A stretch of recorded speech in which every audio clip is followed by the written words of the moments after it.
So this is another one. It's kind of like a sidebar, but it still has its place in what we're talking about for chapter 17 here in Kinesiology 230. We're still talking about speed training. This is a part of the chapter where we started talking about more sprint as opposed to plyometric. But I'm going to jump back into a work and power revisit and a little bit of a foot orientation. It sounds stupid, but it has its place. So when I work with people first time out, it's describing to them their foot. And it sounds stupid because it's been at the end of their leg their entire lives. And it's like, well, this is the silliest thing ever. But, oftentimes it's forgotten.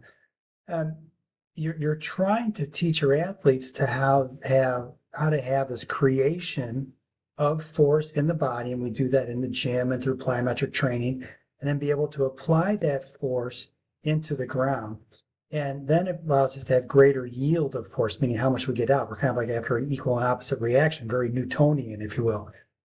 So the technique itself, requires this active application of force through the foot. And think back to the two running things we had side by side, the recreational runners and then the elite level sprinters. And the recreational runners are landing very flat-footed, very plod, plod, plod, whereas our sprinters are very arch forward. So the first thing I have to do with almost all my athletes when I start working with them, even though they probably had some running technique drills in their history in terms of coaching, they've not really been guided as to what they're actually doing. I take them through this. These are your toes. This is the ball of the foot. This is the arch. Here's the ankle. Here's the heel. When we do these drills, your heel will never, ever, ever touch the ground, ever. And we're trying to get you to the point where you can apply more force through getting stronger and do plyometric drills, etc. But what we're doing is we're applying that force to a smaller contact patch. Now, visually, when I work with my clients, oftentimes, especially doing lateral drills, I talk about force application into the ground, and I want them to push their big toe into a dime on the ground.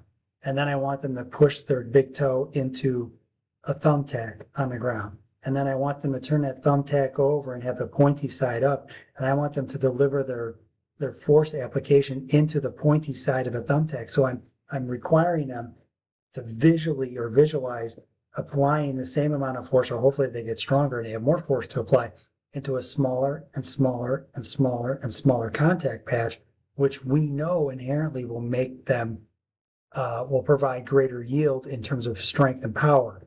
And it sounds quirky. They'll never be able to deliver force per se into the itty bitty point of a thumbtack, but to their bodies and their thought process as a coach to an athlete, I want them thinking in terms of that precision and applying force into something so small that they're delivering the same amount of force in such a small contact area that it becomes a matter of them being able to apply force and be super explosive.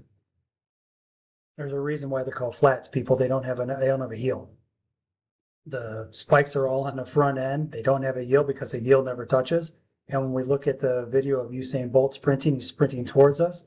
The contact patch itself is this. Now, granted, those sprinters, when they contact, they have a little more of a roll in their ankle in terms of outside edge. And even some of them might have some internal, external rotation. It depends on the runner. But it is this part of the shoe. It's this part of the shoe, this green area that's contacting. It's this part of the shoe where it's up in the air, or it's kind of curved up. And it should give you like just a dead giveaway in terms of sprinting mechanics. The heel never touches the ground, not ever. And a way to think of this is if you have two different scenarios where the person weighs the same amount and they come over and they stomp on top of your foot with this heel, it's going to feel way different than if they stomp on you with this shoe and this sole.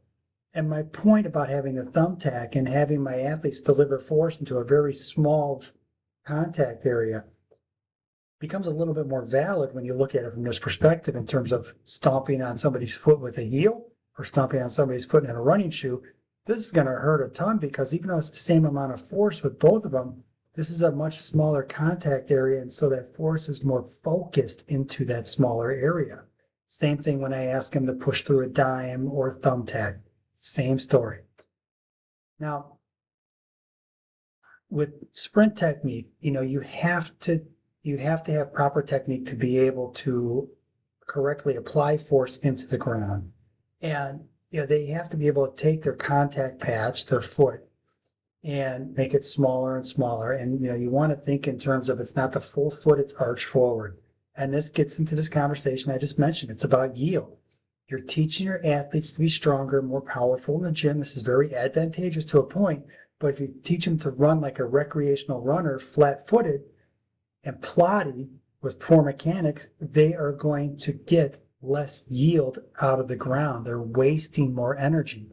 So as you're working with your athletes, it comes down to the ability to create power and the technical proficiency to apply that into the ground to get the greatest yield out in terms of ground reactive forces, meaning they're more efficient.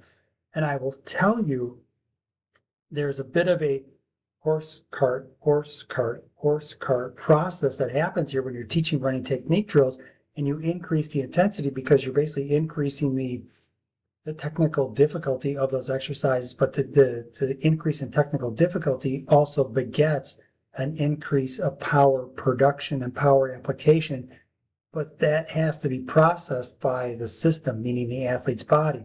So you have to have good movement prep for your athletes first, so their bodies can handle the rigors of this style of training. If you're just going to have them plot around on the field and they're not going to get a lot of ground reactive force coming back into their system, the body, it doesn't matter. But if you're going to teach them how to run more efficiently and have a higher power output, and then therefore have a greater amount of power and the ground reactive forces coming back to them, you have to prep your athletes correctly. They have to be properly prepared to be able to handle those forces. Otherwise, you're asking your athletes, not even asking them, you're setting them up for injury. And your younger athletes, you have to really kind of meter out how much work you do with them. So it's all about that contact patch, right? And that yield for power. And it's a case where that contact patch does two things. Because it's smaller, it's a smaller amount of surface area with the same amount of force, you're going to get a greater power application. But if you have a smaller contact area, you're also going to have less time on the ground. And so we know that work divided by time is power. So if you spend less time on the ground, more powerful. Your recreational runners are spending on order of maybe 3/4 of a second on the ground, where your sprinters that you saw originally are spending fractions of that on the ground. Greater power application, greater power return to them from the magic carpet that they're running on, the track. Okay, so it's really all about yield, and that yield comes from getting stronger, being more powerful, teaching good mechanics to be able to better generate force, apply force into the ground, and then be able to tolerate and then utilize the ground reactive forces you're getting out of the ground to propel you faster. All right, guys, breaking off from that before I go too far down the rabbit hole. Thanks.